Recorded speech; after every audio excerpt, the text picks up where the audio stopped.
Nous reprenons l'étude dans Melachim Aleph, Perek Gimel, donc le livre des rois, chapitre 3. Vayitraten Shelomo et Paro Melech Mitzrayim. Donc nous avons vu à la fin du chapitre précédent, Vamamlacha Nachona Biyad Shlomo, la royauté était bien assise, bien maîtrisée dans la main de Shlomo. Shlomo a su affirmer son règne malgré son jeune âge, puisque au moment où il a été nommé roi, il n'était pas encore bar mitzvah, il avait à peine 12 ans. Et là, nous sommes après l'histoire de Shimei ben Gera. Or, Shimei ben Gera est resté tranquille à Yerushalayim pendant 3 ans, n'est-ce pas? Veuillez Miketz Shalosh Shanim, c'est fait au bout de 3 ans. Donc 3 ans sont passés depuis que Shlomo a accédé au trône. Donc maintenant, Shlomo, il a 15 ans. Veuillez Traten Shlomo et Paro Melech Mitzrayim. Shlomo s'est marié, ça veut dire s'est associé. Il a établi un contrat de mariage, un lien, une association avec Paro, roi d'Égypte. Et là, on voit que dans le chapitre précédent, on disait va Melech Shlomo Baruch, va Melech et Benayahu. Donc on parle du roi Shlomo, du roi. Et là, on oublie le titre de roi. On dit Shlomo s'est marié, s'est associé avec, a établi une alliance avec Paro, roi d'Égypte. Maintenant, le roi, c'est pour Paro. Et Shlomo, c'est Shlomo. Vayikar et bat Paro, il a pris la fille de Paro. Donc ça veut dire qu'il va se marier avec elle. On sait que le mariage sera célébré un peu plus tard, pas tout de suite. Mais en tout cas, il a pris la fille de Paro. Il l'a fait venir dans la ville de David jusqu'à avoir terminé de construire sa demeure et la maison de Dieu et la muraille de Yerushalayim tout autour. Alors bien sûr, la maison de Dieu en premier et sa maison à lui en second. Et après seulement un palais pour la princesse égyptienne. Alors, est-ce qu'il a bien fait de se marier avec la fille de Paro? Quelles étaient quelle procédure il a dû observer? On verra ça un peu plus loin. En tout cas, comme on a dit, il a entre guillemets perdu son titre de Melech puisqu'il n'est plus mentionné, pour l'instant en tout cas, en tant que Melech. Les commentaires expliquent que son objectif était, une fois avoir réussi à gérer la politique intérieure du pays, Vamamlacha Nachona Beyad Shlomo, le règne était affermi dans la main de Shlomo. Maintenant, il s'occupe à l'international. Ce n'est pas comme certains chefs de gouvernement qui s'occupent de tous les problèmes à l'international pour qu'on oublie les problèmes nationaux, les problèmes internes. Non, lui, il a d'abord réglé tous les problèmes internes et ensuite, il commence maintenant à l'international. Il commence par établir des alliances par le biais du mariage, et en premier, le mariage avec la fille de Paro. N'oublions pas que l'Égypte est une grande puissance à cette époque-là, et donc se marier avec la fille de Paro, être associé à Paro, roi d'Égypte, c'était une garantie à l'international qu'il était bon d'avoir. Veuillez Ehav Shlomo et Hachem. Shlomo aimait Hachem. Donc ici, on nous affirme, malgré le fait qu'il se soit marié avec la fille de Paro, mais son amour, c'est pour Akadosh Baruch. Vayehav Shlomo et Hashem.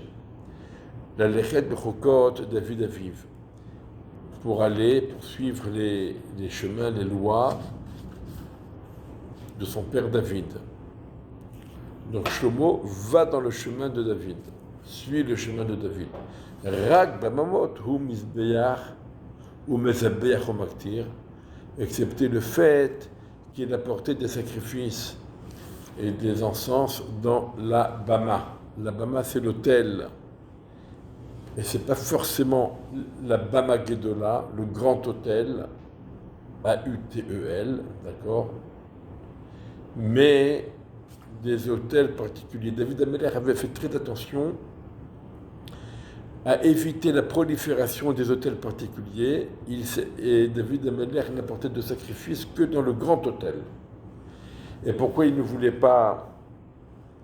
Il voulait éviter la prolifération des petits autels, bien que ce soit permis à cette époque-là, tant que le Beth Amikdash n'ait pas été construit, tout simplement parce que c'était une pratique païenne d'avoir beaucoup de petits autels, et chacun apporte un sacrifice dans son petit autel, et David avait peur que le paganisme ne s'installe, donc il évitait ça à tout prix. Par contre, Shlomo, bon, il s'est associé avec Paro, il s'est marié avec la fille de Paro. Il y a un certain laxisme à ce niveau-là, et lui également a apporté des sacrifices et des encens dans les autels. Et le Melech, voyez-le, à Melech Givon, le roi est allé à Givon pour y apporter des sacrifices, car c'était la Bama Gedola, le grand autel, la Bama Gedola. Et son sacrifice, 1000 holocaustes Shlomo a porté sur cet autel. Pourquoi Givon? Parce que Givon, c'est la ville principale de la tribu de Binyamin. Binyamin, ça veut dire Shaoul.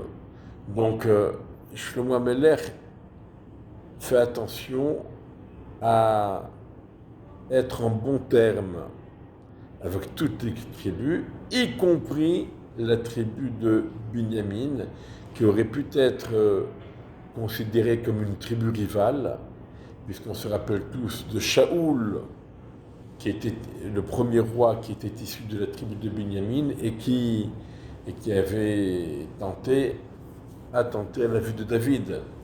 Donc, et quand Shaoul est mort, alors Avner, le chef d'armée de Shaoul, avait tenté de faire régner le dernier fils de Shaoul. Donc il y avait cette rivalité. Et Shlomo va à Givon en signe d'apaisement avec la tribu de Binyamin pour leur faire le kavod. Et il apporte 1000 holocaustes. Donc c'est quelque chose de grandiose. Et on se rappelle tous le verset dans les Teilim que nous lisons chaque jour à Mincha, qui tov yom bachatzarecha me alef. Dieu dit à David Ameller, je préfère un jour où tu es bachatzarecha dans ta cour, ça veut dire dans ton Beth Midrash, et que tu étudies la Torah dans ton Beth Midrash, je préfère cela plus que les 1000 holocaustes qu'apportera Shlomo Ameler. Donc David avait dit à Kadosh Baruch Hu qu'il préférait mourir un vendredi plutôt qu'un Shabbat, à l'avance. Et Kadosh Baruch Hu lui dit non, je ne veux pas que tu meurs à l'avance, parce qu'un jour où tu étudies la Torah au Beth Midrash, ça a plus de valeur pour moi que les 1000 holocaustes que va apporter Shlomo Ameler. Donc, de Givon, alors que Shlomo était à Givon, Dieu est apparu à Shlomo dans un songe la nuit, et Dieu dit, She'al Ma'etenar, demande ce que je te donnerai. On pourrait dire, c'est qu'est-ce que tu veux comme cadeau de bar mitzvah? Demande-moi qu'est-ce que tu veux que je te donne. Vayomer Shlomo, et Shlomo a répondu, tu as agi avec ton serviteur David, mon père, et tu lui as donc accordé une grande bonté, Chesed Gadol, alors qu'il allait devant toi dans la sincérité et dans la piété et dans la droiture. David Amelech a suivi le chemin de Dieu avec sincérité, avec droiture, avec piété, et et tu lui as accordé cette grande bonté, tu lui as donné un fils qui siège sur son trône comme aujourd'hui. Donc on se rappelle que du vivant de David, Shlomo avait été donc nommé roi. Et maintenant, l'Éternel mon Dieu, tu as fait régner ton serviteur à la place de David mon père. Et moi, je suis un jeune homme, un ado, et je ne sais pas sortir et venir. Ça veut dire, Shlomo il dit, je n'ai que 15 ans, et je n'ai pas l'expérience, je n'ai pas la sagesse, je n'ai pas le savoir pour régner et pour juger et pour faire ce qu'il convient afin que tout le monde puisse se sentir bien. Et ton serviteur se trouve parmi ton peuple que tu as choisi, un peuple amrav, un peuple important, un peuple nombreux qui n'est pas comptable, Asher lo yimane velo yisafer merov, qui ne peut être compté tellement il est nombreux.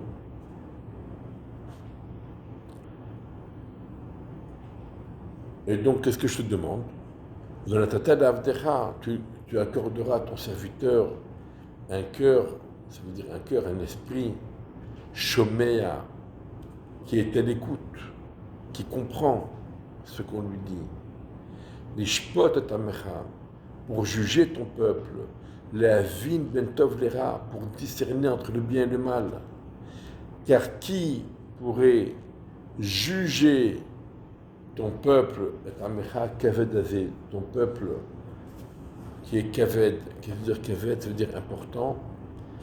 Alors Rashi rapporte, d'une part, c'est un peuple très nombreux, et donc il y a énormément d'affaires à juger. Et je n'ai pas le temps de tout vérifier. Donc il faut que tu me donnes un esprit vif et rapide pour comprendre tout de suite et juger tout de suite. Et deuxièmement, parce que chez les bénis Israël, si on juge et on se trompe, eh bien, les juges sont pris à défaut. Si jamais je prends de l'un pour donner à l'autre une erreur judiciaire entre deux juifs, eh bien je suis puni. Et je suis puni sur ma vie. Un juge qui se trompe et qui fait des erreurs judiciaires, il est punissable. Donc la tâche est lourde, pleine de responsabilités. Donc je te demande à Kadosh Baruch Hu de me donner un esprit vif qui comprend et qui juge correctement, vite et bien. La chose plut aux yeux de Dieu, car Shlomo a demandé cette chose. Et Dieu lui dit, puisque tu as demandé cette chose-là, et que tu n'as pas demandé pour toi personnellement la longévité, tu n'as pas demandé pour toi personnellement de la richesse, tu n'as pas demandé pour toi personnellement la vie de tes ennemis, mais tu as demandé de bien comprendre et d'être à l'écoute et de bien juger. Alors je vais faire agir comme ta demande, comme tes propos. Et voici, je te donne un cœur intelligent qui comprend, comme toi, il n'y a jamais eu auparavant, et comme toi, il n'y aura jamais plus. Ça veut dire, Shlomo est censé être le personnage le plus intelligent dans le passé et dans le futur, et à plus forte raison dans le présent. On peut se poser la question, mais Shlomo était-il vraiment plus intelligent que Moshe Rabbeinu? On peut répondre, peut-être bien que oui. Il n'y aura jamais de prophète qui égalera Moshe Rabbeinu. Dans la prophétie, Moshe Rabbeinu était inégalable, mais peut-être que dans l'intelligence, peut-être que oui, peut-être que Shlomo a été aussi ou plus intelligent que Moshe Rabbeinu. Peut-être. Par contre, l'autre question très difficile à répondre, y a-t-il vraiment jamais eu personne d'intelligent comme Shlomo? Et moi, alors? Et Albert? Et Isaac? Et tant d'autres? Eh bien non, voilà, il faut se rendre à l'évidence. Nous ne sommes pas aussi intelligents que Shlomo Ameler. Shlomo Ameler était plus intelligent que nous tous à la fois réunis. Alors, et même ce que tu n'as pas demandé, je te l'accorde, la richesse et la gloire. Il n'y aura pas un roi comme toi de ton vivant. Et si tu suis mon chemin et tu observes mes lois et mes ordres, mitzvotai, les mitzvot, les ordres, les obligations, comme David ton père l'a fait, je te rallongerai tes jours. Donc ici, pour la richesse, la gloire, Akadosh Baruch Hu les accorde à Shlomo Ameler sans condition. Par contre, pour la longévité, c'est à condition que tu suives les chemins de la Torah comme ton père David. Shlomo Ameler est décédé à l'âge de 52 ans. David a vécu jusqu'à 70 ans.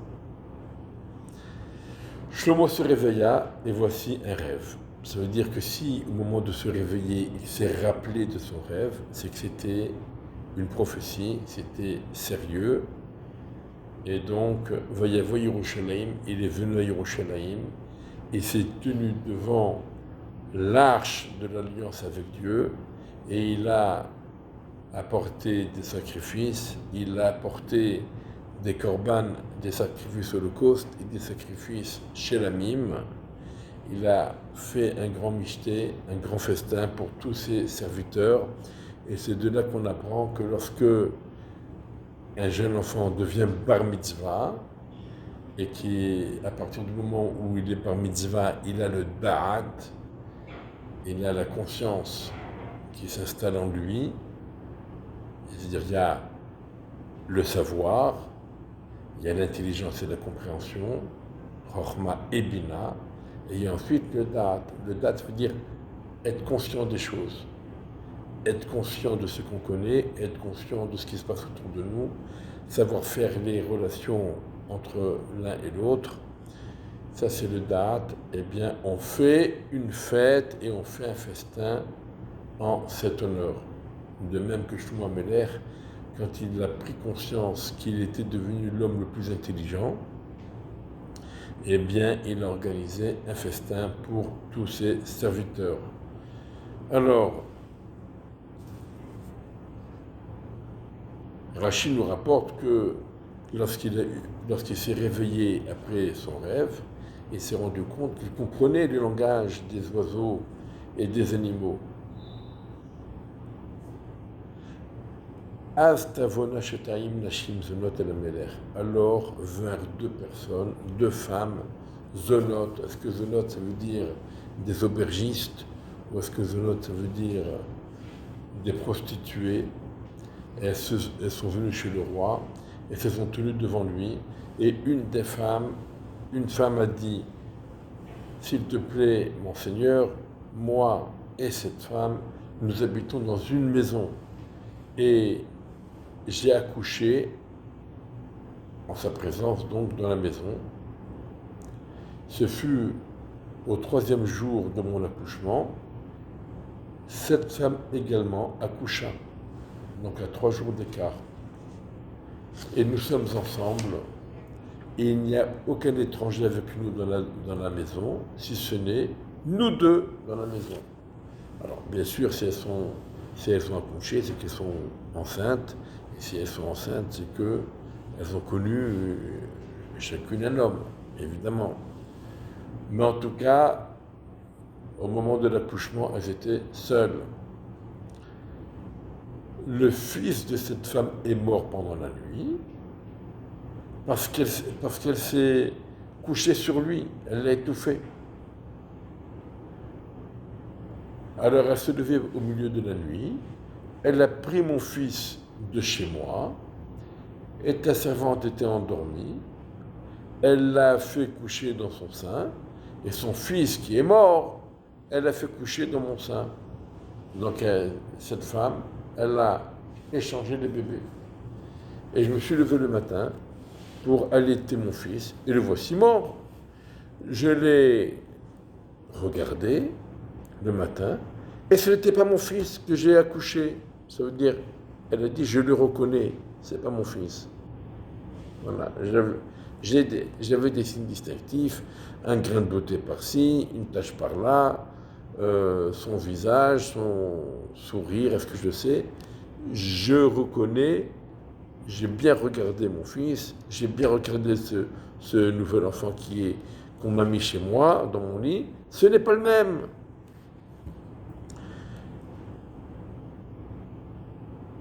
C'est pas le fils, ce n'est pas mon fils que j'ai accouché. Et l'autre femme dit, non mais mon fils est vivant et ton fils c'est le mort. Et cela est dit, non mais ton fils est mort et mon fils est vivant. Elles ont échangé les propos et se sont exprimées donc devant le roi. Alors, on voit bien qu'une femme, elle a d'abord dit « mon fils est vivant » et le vivant, et ton fils est le mort. Alors que l'autre femme, elle a dit l'inverse « ton fils est le mort et mon fils est le vivant ».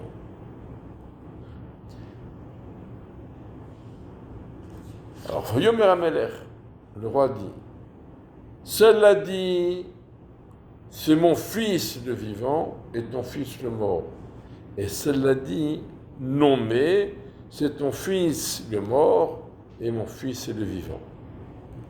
Donc, on apprend de là que le juge doit répéter les arguments des deux protagonistes il doit les récapituler, les répéter, pour être sûr d'avoir bien compris ce que chacun prétend et que les protagonistes eux-mêmes voient que le juge a bien compris ce que chacun d'entre eux a dit. Donc, le roi Shlomo, il répète donc les arguments de l'une et de l'autre en leur présence. Et voici le verdict. Le roi dit, prenez pour moi une épée. Donc apportez une épée. Ils apportèrent l'épée, le glaive devant le roi. Le roi dit, coupez l'enfant vivant en deux et donnez la moitié à l'une et la moitié à l'autre. Voilà. Comme disait Sumchrous, Mamon amutal besafek, cholkim, un bien sur lequel il y a un doute à qui il appartient, eh bien on le partage. Ici. Ce fils, le mort, personne n'en veut. Le vivant, on se dispute, personne n'a de preuve à ce qu'il dit, donc on va le couper en deux, chacun prend la moitié. Et alors la femme dont l'enfant vivant c'est son fils, donc la vraie mère, elle dit au roi, parce que sa miséricorde, elle a kinchmiru rahamea, ça veut dire elle avait de la peine pour le bébé, n'est-ce pas? Le bébé c'est son fils après tout, qu'il vive chez elle ou chez l'autre, le principal c'est qu'il vive. Alors elle a dit, s'il te plaît mon Seigneur, donnez-lui l'enfant vivant et ne le tuez pas. Alors que l'autre dit, ni pour moi ni pour toi, il ne vivra pas, coupez-le. Ça veut dire, la vraie mère, elle n'a pas supporté ce verdict, elle a exprimé sa compassion pour le bébé et voulait absolument qu'il demeure vivant. Alors que la fausse mère, c'est pas la mère du bébé, elle s'en fiche, au contraire, on le coupe en deux et qu'il n'y ait pas de jalouse. Alors le roi répondit et dit, donnez-lui l'enfant vivant, mais ne le tuez pas. C'est elle qui est sa mère, celle qui a eu de la compassion et qui a voulu sauver son fils. Et tout Israël a entendu le verdict qu'a prononcé le roi, et ils ont eu peur du roi. Pourquoi ils ont eu peur du roi? Car ils ont vu que la sagesse divine est en lui pour faire la justice. Ça ne sert à rien de mentir et d'inventer des arguments. Le roi sait découvrir la vérité. Alors, il faut bien comprendre, dans ce verdict, d'une part, Shlomo Amelech n'a pas attendu de voir qui allait exprimer de la compassion pour découvrir la vérité. Et il aurait très bien pu arriver, ce qui eût été normal, que les deux femmes aient de la compassion pour ce bébé. Et que chacune dise « Non, non, non, non, ne le tuez pas ».